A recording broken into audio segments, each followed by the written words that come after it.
Good evening and welcome everyone to the week 4 day 1 of the SQ1 Champions League. And the first match of the day will be between Glorious Gaming and EUS Anonymous. My name is Kachka and tonight my colorcaster will actually be Viper.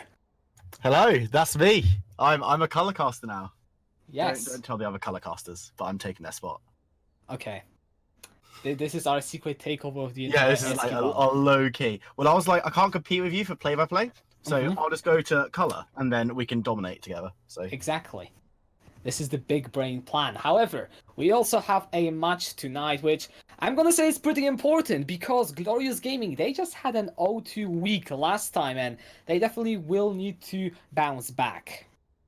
yeah, Glorious Gaming were one of the teams that really dominated in this league last split. They came up there a top 4 team, really playing some really good League of Legends in last split of SQ1, but this time they've had quite a slow start. They had some wins against teams that then filtered out and rotated out of the league due to some admin issues and stuff like that. So their easy wins were taken away and their forfeit wins, and they've been really struggling against teams that, looking at Square One, and we can see in week 4 how the league's kind of shaping up. GG are looking in danger of being a mid-table or lower team right now. So it's going to be really interesting to see how they can pick themselves up against EUS, who have been also having a bit of a mixed fortune.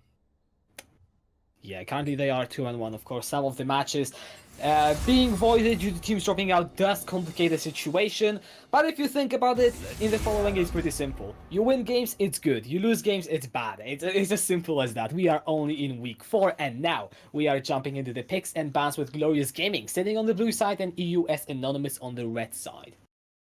Yeah, we're going to have to see how stuff gets banned away, if we're going to see the more traditional bans or the more targeted picks, because we've got the Jacks taken away. Can be an absolute monster going into the late game. We've seen him in and out a little bit, but I imagine that's going to be more of a targeted ban. It's not something you really want to take away too much from someone who doesn't play Jacks traditionally, and we've actually got a missed ban over on the side of EUS, so they're having some communication issues or they're feeling confident not having to ban anything away. I mean, both of those are possibilities. I'm gonna go with the former. I think it's most likely just the communication issues or just not deciding quite in time what they want to go for. Vayne is an interesting ban, because I wouldn't really...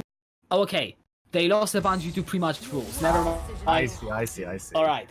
But Vayne ban is interesting, because I wouldn't really recognize Whisper with being such a big Vayne player compared to other people. Vayne is a very strong pick. It looks like these teams are trying to favor banning stuff that can really get out of control. And if a Vayne gets fed, it's kind of like a Cogmore situation where the pick can be, like, if in the early game, you don't have to be an amazing Vayne, you just need to play safe, and then going into the late game, you can absolutely just trash everyone. And I don't think you want to give Whisper a champion like that, because he is one of the better marksmen we've seen in the league, and we don't want to see him running away with this game, especially against the EUS bot lane, who, when I saw them play against Vuptrox, were a little bit hot and cold. They certainly had good moments, but they also had some moments where they really look challenged. But we're seeing some very, very standard picks in probably this bot lane. The Sivir Yuumi, it's so oppressive. We've seen Sivir being nerfed, and we've even heard from Riot that potentially she might be seeing more nerfs coming forward, because she was just doing everything so much better than everyone else, pretty much, and she was doing everything well. So she's seen that nerf, but it's still very popular alongside the Yuumi. Of course, you can get a lot of early game poke. You can really utilize this champion, the Sivir, who's already very strong. You can give her so much assistance on this cat. And then moving over, Karma and Hecarim. Of course, Karma also saw some nerfs because she was being seen as quite a oppressive pick in that top lane at that support role, even seeing Fringe play mid. See, she's been nerfed with her E, so she's a little bit less utility-based, but it's still a very good pick. We're also seeing Hecarim and Zoe locked in. Two picks that we see the Hecarim a reasonable amount. The Zoe's quite interesting. We don't see that too much, so we're going to have to see how Henk Henkerson deals with that. Yeah, and I'm pretty sure Hank is a pretty big Zoe player himself, and that kind of makes me happy because last time I did see him play Karma, and let's be honest, you will not have that much impact on the game. So my eyes are a bit on the mid lane when it comes for Glorious Gaming, but Ivern in the jungle! EUS Anonymous are definitely going for the peel the hyper carry, at least from the first 3 picks. Yeah, Ivern is such a unique, interesting pick. He's got such a way of, more than any other jungler, really, that can be viably played the jungle. People saying, oh, Soraka jungle, oh, Karma jungle. No. Ivern gives so much utility and defense to his carries and to those powerful picks. You've got the Sivir already. I don't know with the nerfs if Sivir is going to be enough to be the solo hyper carry for this team for EUS, but they've still got 2 more picks across. They've still got their top and their mid laner, and if you can take a tank and another massive damage dealer, you're setting yourself up for a really, really good team comp. The question I'm going to be saying is, how are they going to react to this with the picks and bans? How are GG going to be able to say, okay, we need to take away these big risks? They've taken away Wukong, very strong champion. He's okay. His engage is pretty good, and he can do a lot of damage early game. And he can, if he gets ahead, he can blow people up. But you don't want to put all your eggs in that basket in the kind of protect the carry comp. Aatrox also being taken away. That one makes more sense because we've seen players like Awaken in this league playing that Aatrox, and they will just go off and they will just solo carry the game. You can't kill him. He deals so much damage. You really want to get rid of him. If you do kill him, he comes back to life. So taking that one away, very smart. Fiora and Lucian being taken away. I'm really excited to see how this EUS comp closes itself out with these last 2 picks.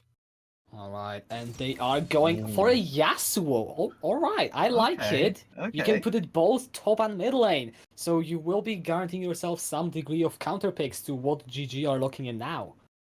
Yeah, you've got that flexibility, which of course we love seeing. It's League of Flex picks. It's impossible for color casters in this league because you say, okay, they picked this champion. That could go in any of 4 positions. That's fine. I have no idea what's going to go on, but it's a very strong pick. Varus being picked up for Whisper down in that bot lane. That's a champion we've seen Fringe play of. We saw Vaingod play a little bit of that earlier on in this split he was doing a decent amount of damage, but you've got to remember Varus, very low mobility. He needs to be standing at the back of that team fight. If he gets rolling, he really can melt through an entire team fight, but if he gets jumped on and engaged on, he can see problems, and the Nautilus is going to be locked in.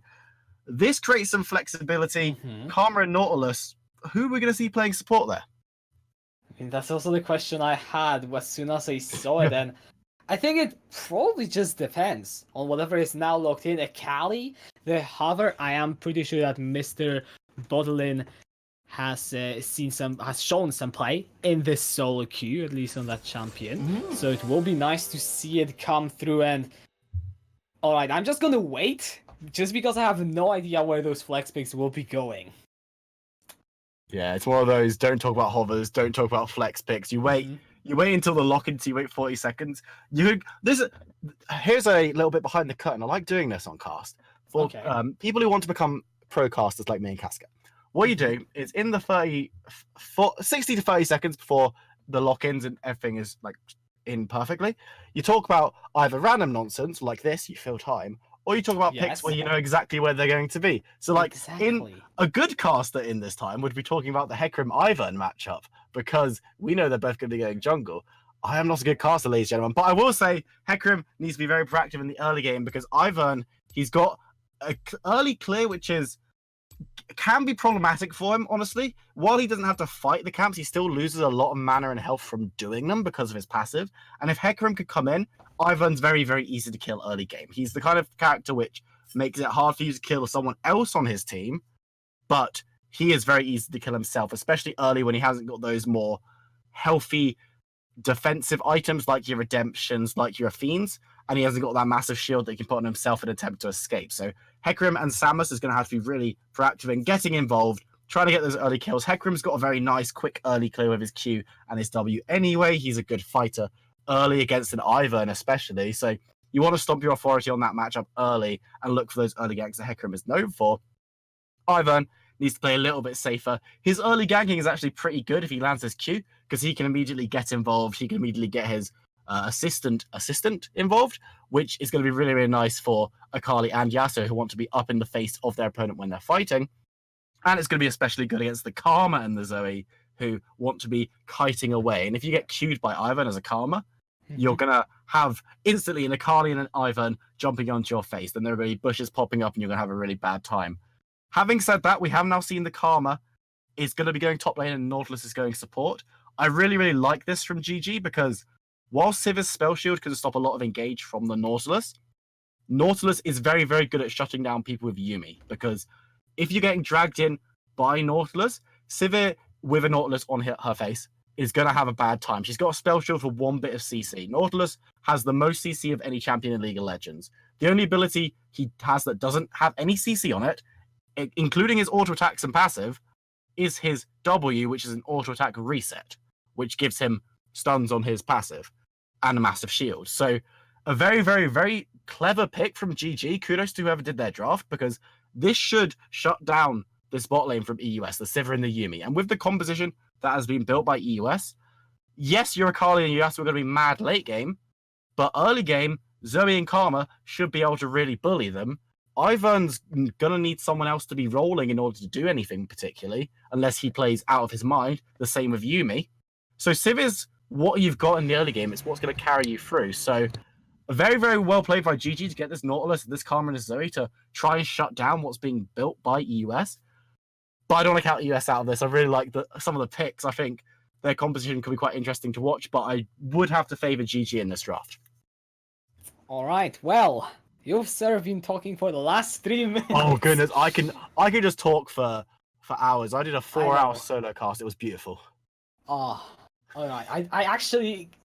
I don't envy you. Anyways, what I want to say following up to your point, though, something that I have noticed whilst you were talking is GG definitely have got the range advantage when it comes to them grouping up around that mid game. You mentioned the Karma, Zoe, Nautilus, well, Virus on top of that, and you will have a lot of range, and you also have the engage with Nautilus and Hecarim. Whereas EUS, like you talked about the Akali Yasuo, the late game, the scaling, also really look at their assassination potential together with all that peel. And this is what leads me to believe that if EUS are going to be winning this game, then they should be probably focusing around snowballing, preferably their solo laners, since Yuumi, Sivir, not much is going to happen down there. But if they can get one of those solo laners in the lead, then this should be I'm not gonna say easy, but a very winnable game for EUS. Yeah, if EUS can get going, the thing about GG is they built a composition that it does fall off a little bit going into late game. It's not like, OMG, you've picked Pantheon and XYZ.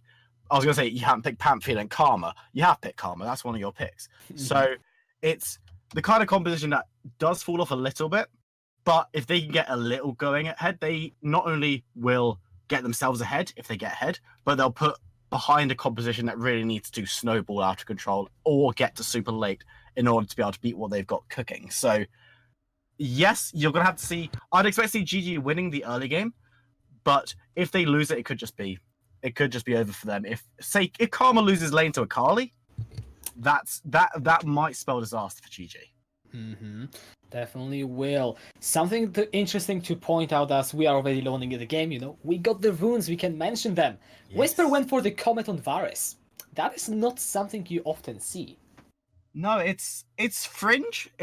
I see it occasionally. You do see some people liking it. It's more for that early game poke abuse, and it does fit in with what GG want to do. Normally on Varus, you see people taking lethal tempo if they want to go the full attack speed on hit, bam, bam, bam, you're dead. You sometimes see people taking, I've seen press the attack, I don't rate it too highly.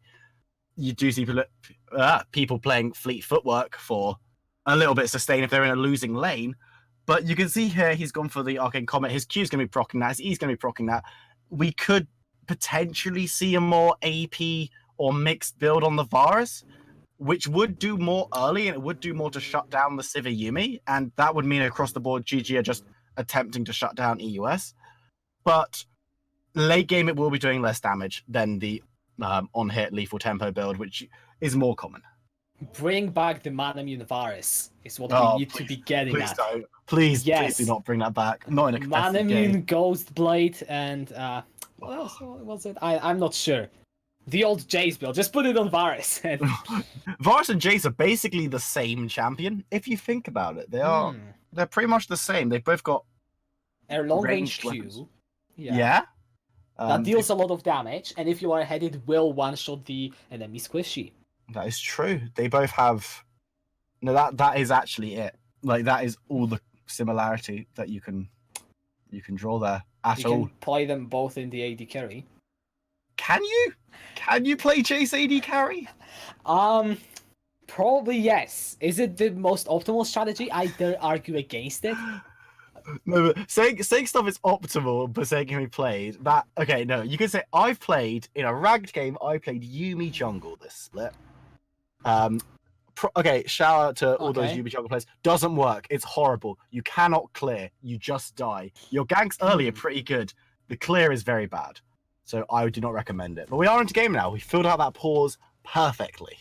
Exactly, and we even get a confirmation from Karen that Jace ADC is viable, together with the Blitzcrank in lane. Well, some of the SQ1 teams that are listening to this, make it happen, please. I'd love to cast it. However, we are back out of the pause, and the teams are going to miss each other by a long shot, it seems like. Although, no, actually, some of the Glorious Gaming members will be going to the top side and potentially meet this 5-man stack of EUS.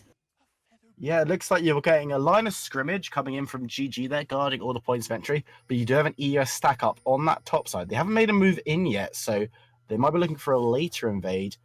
We'll have to see if they manage to catch on to the Karma and the Zoe, who are the two guarding entrances there, or if GG are going to be turned on enough, because no, it doesn't look like they're invading, but the line of scrimmage is so beautiful because if you're Karma or Zoe, you should see the lineup from EUS coming in, and you should be able to back off. A lot of people think, okay, I'm just going to... The line of scrimmage doesn't work because whenever my teams do it in solo queue, my teams just die.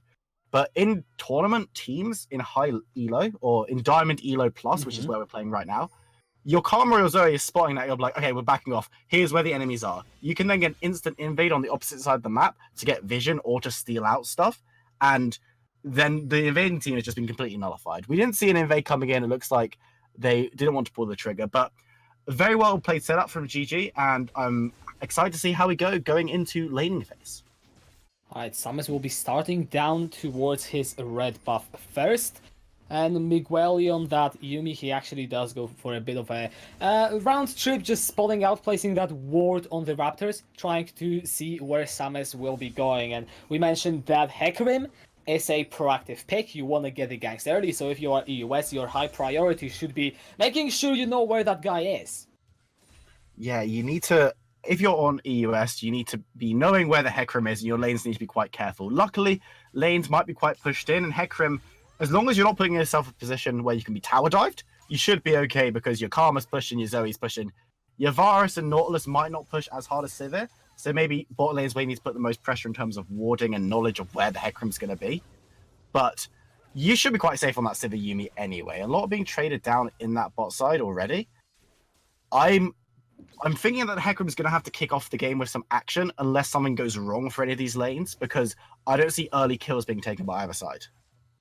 And pretty unlikely so far. The CS is also roughly even. No major discrepancies emerging just yet. The junglers do start the vertical route, and now Ingux actually pinging towards the top side. If Perun is overextended, he could find himself punished. Yeah, Karma could be overextended here, likes pushing in early, and we might see the engage coming in from Ivern top. Yeah, Ingux, he has got the root collar. There's power coming forward. Perun already burning the flash, and that's the first gank of the game, just taking the flash away from the top laner of Glorious Gaming. Yeah, it's going to be a struggle for Karma to be able to push up as much as he has been without that flash. We've seen the Ivern's already come up there once, got the flash, and we're thinking, okay, I can now come again and try and get Akali back into the game in terms of making sure she keeps up in farm, because Akali can fall very behind in farm to someone like Karma. You can see the Karma roaming down a little bit now, trying to deny that Skull Crab, I believe, but you want to be very careful on now if you're Karma, because otherwise you could fall behind. If you're falling behind, as we said to Akali, that's not going to be good for your team at all. Yeah, now Ingux is just moving up towards the top lane. He will try to get the Scuttle Crab, and a bit of a skirmish breaking out. Perun gets the root with the focus result. Scuttle Crab does reset as Mr. Bottling, he takes the sleep into his face and does lose a bit of health in the end, but no summoners, no nothing really happening around that top side. Yeah, nothing really being traded too much. We do see Ingux confirming the Scuttle Crab.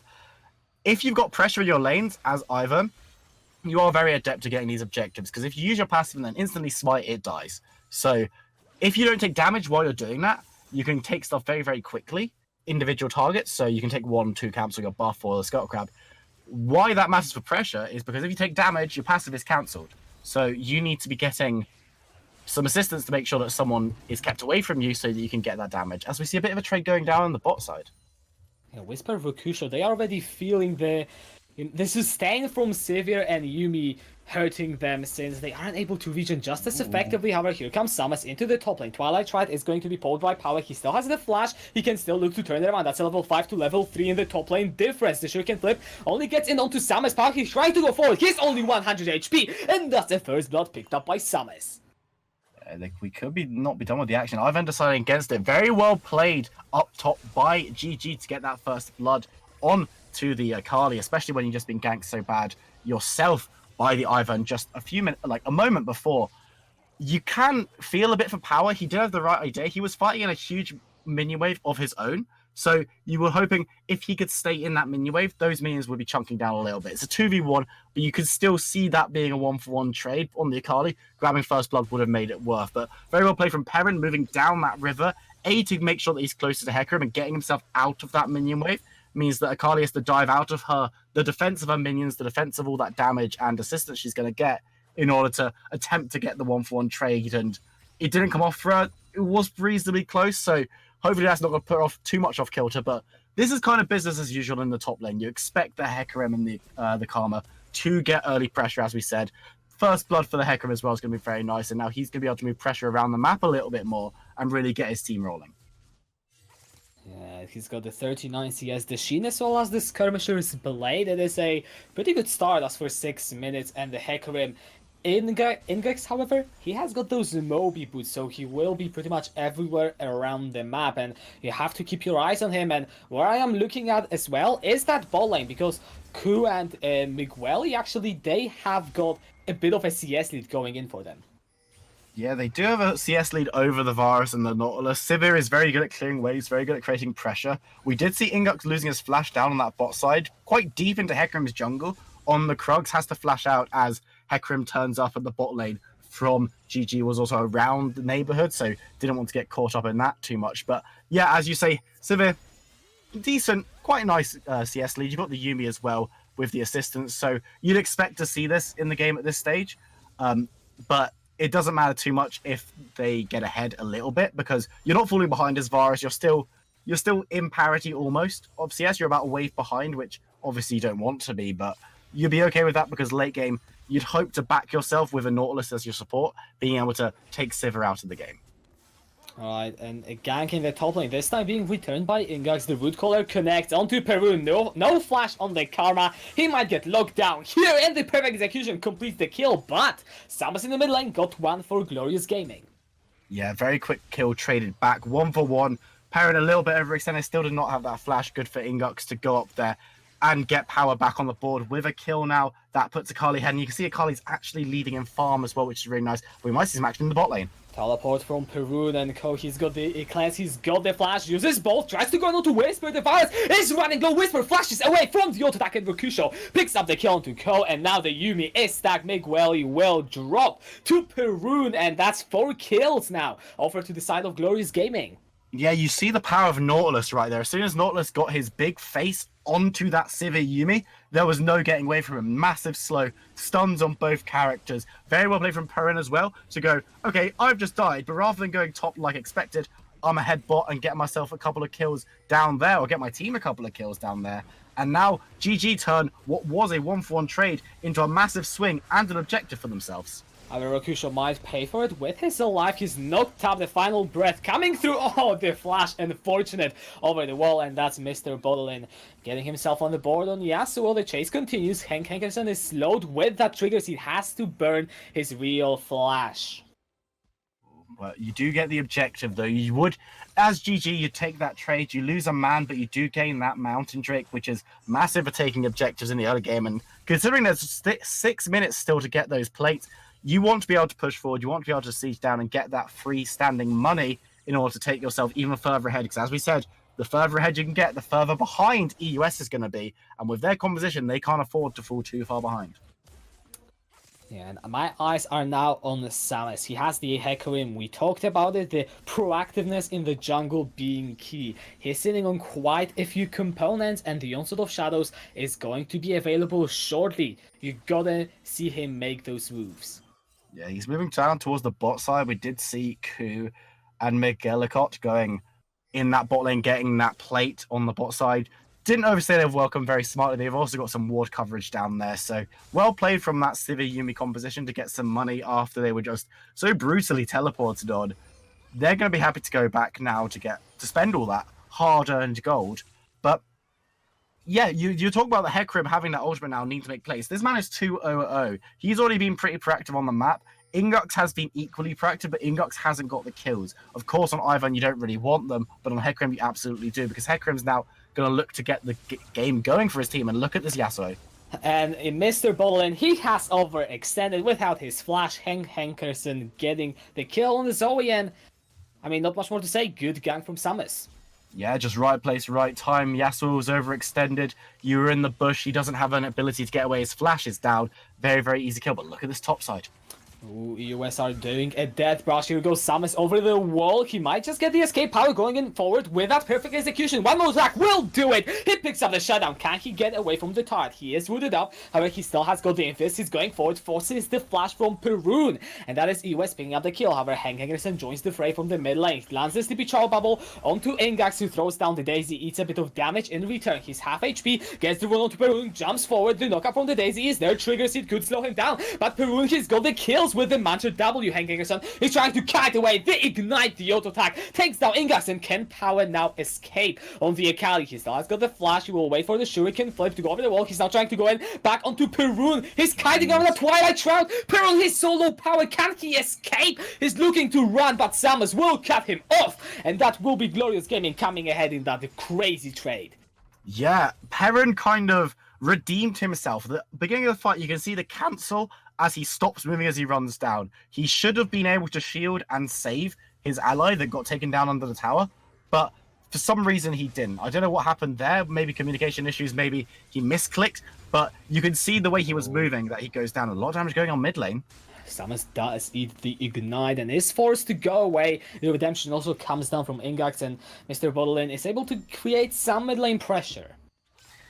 Yeah, a little bit of pressure in that mid lane. Very nice trade. Samus coming in, not being able to fully be able to fight Mr. Botlane at the moment. Even though he's 1-2-0, he's keeping up in farm, and he's Yasuo, which is always going to put him in good stead for the 1v1. But just going back to that team fight very quickly, question marks from Perun very early on, but then he comes in and he's very brave in standing up to the Akali. Often, if you're playing Karma and Akali jumps on your face, you're just going to want to yikes out of there. I don't want anything to do with this situation. But he knows, okay, if I stay here, my allies are on their way. I'm going to hold my ground. And because he held his ground so long, it gave time for Samus to come in. He wasn't needed in the end because Henkerson got the kill regardless. But standing his ground and being brave in that situation helped his team pick up a second kill in that fight. Yes, he was probably at fault for the death of his ally, but you can say 6-1 half dozen the other. Samus probably shouldn't have been under his tower on that health, or should have been able to escape more effectively. But Perrin, mixed fight, but I'm going to say it's a positive overall.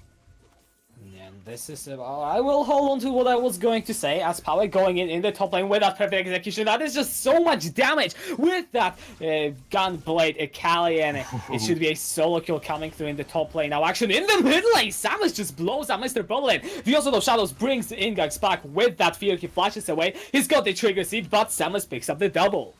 Yeah, wow, Samus, that was madness. You can see Hecarim getting those couple of early kills. I said the man was going to be powerful. He goes against the Yasuo and doesn't win the 1v1. So you're like, okay, maybe not, but he gets himself into that fight. He gets double kill. He absolutely blows up Perrin in that situation. And Ingux, well, he doesn't blow up Perrin. They're on the same team. He blows up Mr. Botlane, and then Ingux goes down soon after. And now they're going to be able to get another dragon. GG. They're just turning these kills into objectives. And EUS, yeah, they're getting some plates, but it's not quite the same when you're down 2 dragons, you're down 5 kills, and you're down a couple of K gold. And this is where you start to see where the carries are coming through from each team. I think that play left us with no questions that Samus and Henkerson are the 2 big members right now for Glorious Gaming. But conversely, what I want to focus on for EUS is Power in the top lane. He's got the gunblade already, and he is sitting on some gold on this Akali. And we talked about the scaling. If EUS want to win this game, he will need to be the one to carry. Yeah, the Akali has come out of lane in a pretty favorable position. You don't really see Akalis having lane priority against Karmas. Not at this stage in the game, anyway. You don't see Akalis coming out of lane with a 30 CS lead. You just don't see that. And yes, there's been some pressure up there from Ingux. Ingux has made it his mission to try and keep the Akali in game. But we've seen Samus up there. We've seen Henk Henkerson up there. We've seen rotations from GG, and Perrin is just falling behind. And you've got to be concerned, because I said in Champ Select, I said at the beginning of the game, if Karma comes out really far behind the Akali, and yeah, they're about the same as we see a fight break up bot lane. The Death Charge is going to connect. Chains of Corruptions from Whisper also are going to be probably flashed away from Q burns both of his sums. They heal the final chapter from Miguel caught. However, they get out alive. Yeah, discipline there from Sivir to hold on to the spell shield as long as she did. She didn't want to take too much. We see another fight in the river. Ingax is already low. That is the root connecting onto Perun. Ingax, he gets the redemption. He's still alive until now. Samus on the killing spree. However, that is Power picking up the Herald and the last breath coming through. EUS pick up too. Henker is now running for the heals. He is ignited. He is going to be slowed. However, he should be able to get it out. But EUS, they managed to pick up that Herald. Yeah, he says it's 2-for-1 trade. GG do lose 2 members, but they pick, but EUS pick up the Rift Herald. So that's a massive trade for EUS. They get the steal, they get the kills as well, and a lot of props has to come to Ingox. As you said in your player play, he survived for such long time. I thought he was dead in the water, but then the redemption hit. He put the massive shield on himself, and he was able to tank up so much damage. Yes, he goes down, but that gives time for Power not only to steal the Rift Herald, but also to put a massive amount of damage. Then Mr. Botlane comes in as well. And when you've got those 2 assassins in there with low members, oh my goodness. Henkerson, you just chill down on the Zoe. He's 3-0-4 and he's letting it show through, but I know bot lane, it hasn't been too exciting. I just have to point it out. That's a Duskblade for Whisper.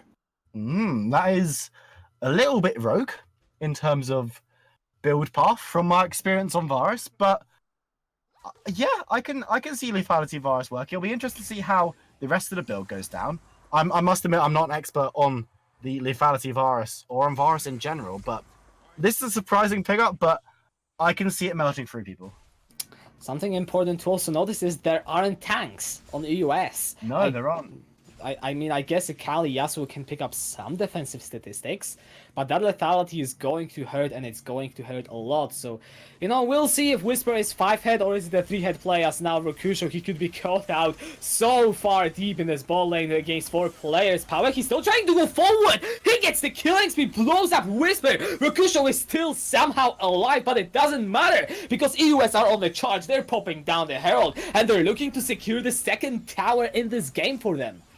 Yeah, grabbing another objective, very well played. Oh my goodness, Henkerson! He's on a rampage against Q, and you always have to watch out the Zoe artillery. Doesn't matter how far ahead you are, Hank can always drop your HP so damn fast. Step charge down onto Power, he gets put to sleep on the Akali, and he gets shut down by Hank Henkerson. Ingax now trying to run away the Zoomies, giving him some movement speed. The redemption is going to be stolen away. Perun charging the root, and Ingax will be locked down. Samus picks up the kill. Mr. Botlane is there so that Miguel can escape, and that's 3 kills over to GG. Goodness me, Hank Henkerson, like what have you been eating? The man comes in and he basically just one-shots 3 members of the team, like just does so much damage. Just look at this damage! Whisper with the piercing arrow, finishing off the kill. Hank Henkerson is dominating, and Glorious Gaming, they are stepping up. Man, like, we were seeing EUS's praises between the bits of that team fight, saying, look, they've got the good team fight, they've got the objective. But they didn't kill Rokusho, and Hank Henkerson wasn't there yet. And now we're going to see what Power can do in this situation. He can probably blow up Whisper if the perfect section connected, but it does not. And this time, Whisper, he gets out alive just burning his flash. But Samus isn't done yet, though. Oh my, okay. Well, Ku doesn't have a good time at all. 3rd death of the game. Sam is now 7-2-1, and he will be able to run away unless he even wants to contest more against Power, but he does wage his options again and decides to run away. Yeah, I don't think you want to take the 1v1 stand fight as Hecarim. You're very good at bundling in and blowing someone up, and you can take those 1v1s, but you don't be fighting Power right now. The man can do a lot of damage, and there's a reasonable amount of mobility. If Power doesn't like the way the fight's looking, he can peace out. If Hecarim doesn't like the way the fight's looking, he can try and run, but I think Akali will be able to jump on and kill him. So, very smart play from Samus in order to get out of that one. To pick up the kill and then to leave, that's quite disciplined. And I've been using that word a lot, but these 2 teams, for the most part, are looking pretty good and being organized and knowing when they can fight and when they can't.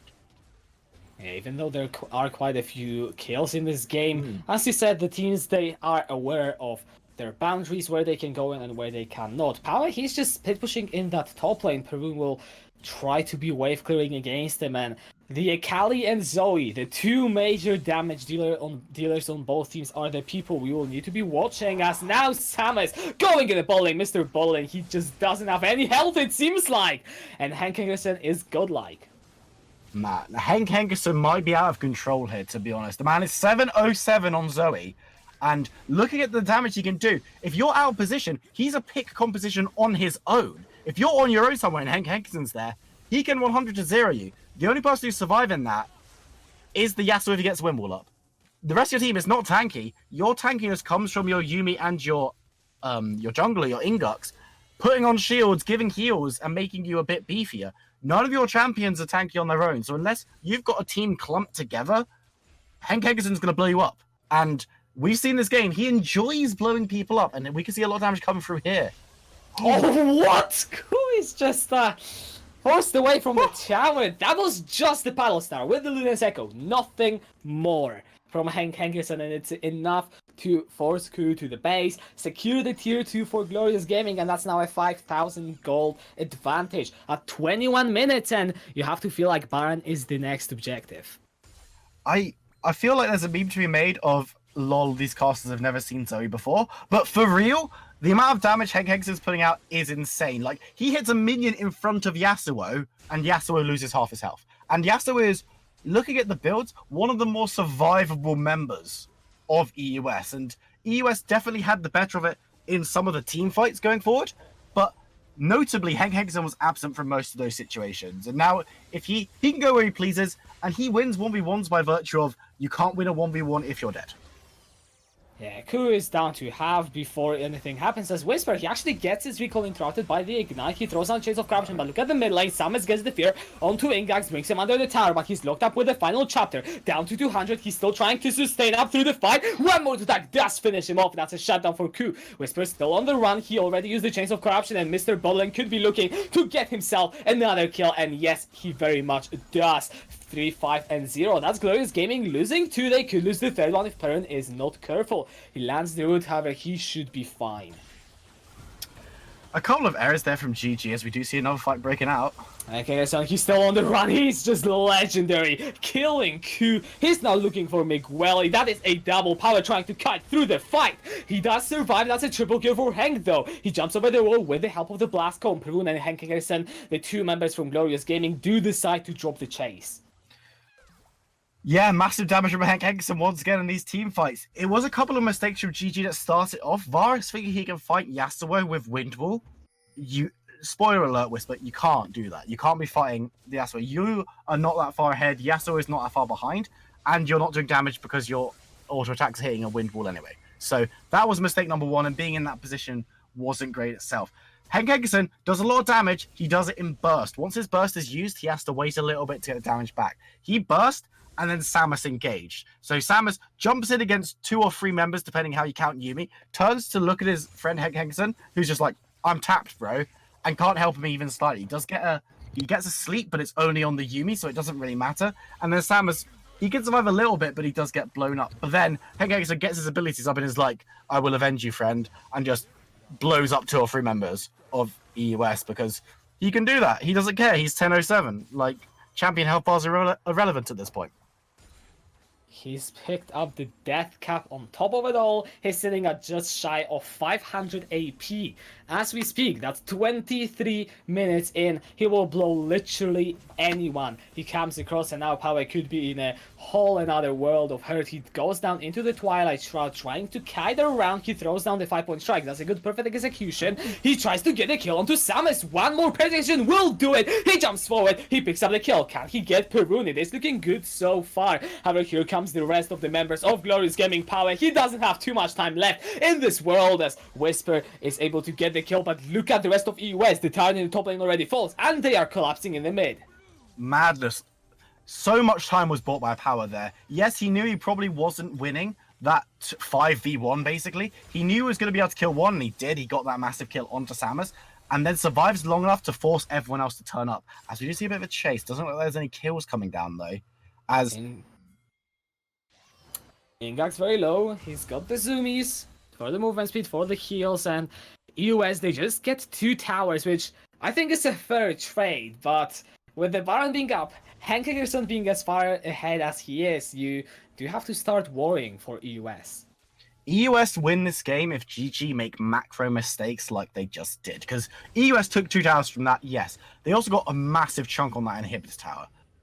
If they make a mistake like that again, if they all go following the ball and like going in onto power as a 5-man, their inhibitor could well be gone. And then you're going to have real big problems, because your wave clear, it's okay, you've got the Varus for it, but people like Zoe can block like single targets, but they're not that great at wave clearing. Karma falling off a little bit as Baron is starting, the fight might kick off. Oh, he does have to burn the flash. EUS try to go for the Baron. That is a teleport as well, completed from Power. EUS will be looking for some sort of a fight. Hengerson jumping forward, doesn't get anything else. The big movement speed charge from Perun. Sam is trying to go in with that devastating charge. He is forced to go away. Power in the back line. He's still in the shroud, jumping over the wall, and he jumps back in with the perfect execution. Whisper is still alive. He's still surviving, and Samus picks up the first kill of the fight. Glorious Gaming, they are just killing everyone. Double kill for Hank Hickerson. Another one falls as it's a double. Samus getting 2 kills for himself as well, and Glorious Gaming will look to secure the Baron Nashor. Yeah, as I said, GG will lose this game if they make macro mistakes. Fighting 5-5 at Baron is not a mistake for them. That is the correct decision to make. You know you win these fights. Whisper and Hank Henkerson blow people up. Samus can get involved to such an extent. Him and Rakusho can just tank up pretty much everything that's going to be thrown at you by EUS. So you don't have to worry too much about the damage coming through. It's insane. Oh no, Ku. Rest in peace, Ku. Perun with the inner flame is the one to get the gold for the play. And now the tier 2 in top lane does fall. Glorious Gaming extending their goal lead to 8,000. And they are looking to end their, streak from week 3. They want to win some games. Yeah, and they're in a really, really good position to do so. They're not being stupid. They're being quite smart in that they're recalling away from the members of EUS who come to clear waves. They can see that there's a bot tower inner that's open to take, and you can see them all kind of moving towards it. You want to see them maybe creating a little bit of pressure elsewhere, but then getting these free objectives, getting this free gold. They've got 4 dragons. They're going to be melting objectives. They now just need to close this one out. You don't want to take too many risks. You've got Baron. As we always say in the business, oh, the fight's breaking out. Talking about risks, Ingax got out of position completely, with Whisper getting the 3rd kill of his game. And I feel like for EUS, it all becomes about trying to scale, trying to hold on. But how long can you hold against that Zoe and Hecarim? I don't think they're going to be able to hold much longer. You see Yasuo down in that top lane. He's trying to create pressure and create a counter push down there, but you're not out pushing 5 members of GG on your own. You might be able to get an inhibitor, but what are you trading for? The tower goes down, but here's the fight. Samus trying to engage. Ku is going to drop in HP ever so slightly. Samus down to half power, looking to extend the fight. He lands the shuriken flip onto Hank Henkerson, and the ricochets are coming through. Look at Mr. Bodlin though. He takes the top lane inhibitor. EUS, they could just keep going. However, now Perun, Samus, they recall, so most likely that will be the end of that split push. Yeah, it will be as the second inhibitor tower falls for GG, but they haven't got an inhibitor for themselves, so they're actually going to lose out on this push. With Baron, with more members, they are falling to just miss the bot lane on his split mission. Good Jedi onto Ingax, forces the Ivan to flash away. Hank Henkerson is the legendary, the sniper on the Zoe, threading in the paddle star. And now EUS, they are 4 versus 5. Can they hold on for 35 seconds without using any inhibitors? The final chapter is issued, and there is a return to Rakusho. He's blown up, Ku picking up the first kill of the fight. Perun tries to TP in. However, Hank Henkerson is the legendary. Power is no more, and that should be the bowling inhibitor in favor of Glorious Gaming. That could even be the game here. It's so crucial to have Power alive. He is the one that is going to be the one saving EUS with his team fight prowess and being able to 1v1 and take fights and survive them surprisingly long times. The second inhibitor goes down, and now it's going to be the fight on the Nexus. Ingax up in 4 seconds. The first Nexus tower does fall. The Sleepy Travel connecting onto Ko. He's just done. Whisper on a killing spree. And Mr. Bullet is next. The second tower falls, and as he said it will be the game. And at 30 minutes, Glorious Gaming take the win. Yeah, a really well-deserved win for Glorious Gaming. They looked unstoppable in that game. They made a couple of individual mistakes and a couple of macro mistakes in the mid-game, but fortunately for them, it didn't come to anything huge, and they do come out of that win. Special props to my boy Henk Henkerson for absolutely annihilating people on that Zoe. Yeah, this guy, he seems to be the big carry for Glorious Gaming. He's actually one of the most consistent players on that team if I look at who is carrying. Of course, you know, Sam is on the jungle doing a lot of good work, and Perun in the top lane, you know, he was also there. He wasn't really the big carry, but he was helping the team. And Glorious Gaming, it does look good now. Who knows, maybe it could be their start to climbing the rankings. Yeah, and they didn't come off the back of anything absolutely miraculous. We do say Zoe doing a lot of damage, assassinating people, very well played individually, but that's Zoe for you. She will be able to do that if she gets ahead. But what they did in their draft is they picked winning lanes, and then they won lane. The only lane that was questionable was Perrin in that top lane on the Karma, not being able to shut down the Akali and then getting reasonably shut down yourself. She didn't fall off the face of the earth or anything, but the Akali, as you saw, power was really the threat. Coming in from EUS was the one who was doing all the damage. Outdamaged everyone except for Henk Henkerson on the Zoe in the entire game. But Varus Nautilus, they played safe. They didn't do anything stupid against the Sivir Yumi. And then you could see late game Varus doing so much damage. Zoe obviously doing so much damage. Samus and Nautilus were able to get in and be front lines because by then it was just power that was threatening you. And if you killed power like, I don't know, Henk Henkerson using one ability on him, then you've won the team fight. And we saw at the end of the game, power dies over the wall. You pick up Ingux as well, but that's kind of irrelevant at that point. And then you just storm through the base and take all your objectives because of the two Mountain Drakes. So well played from GG.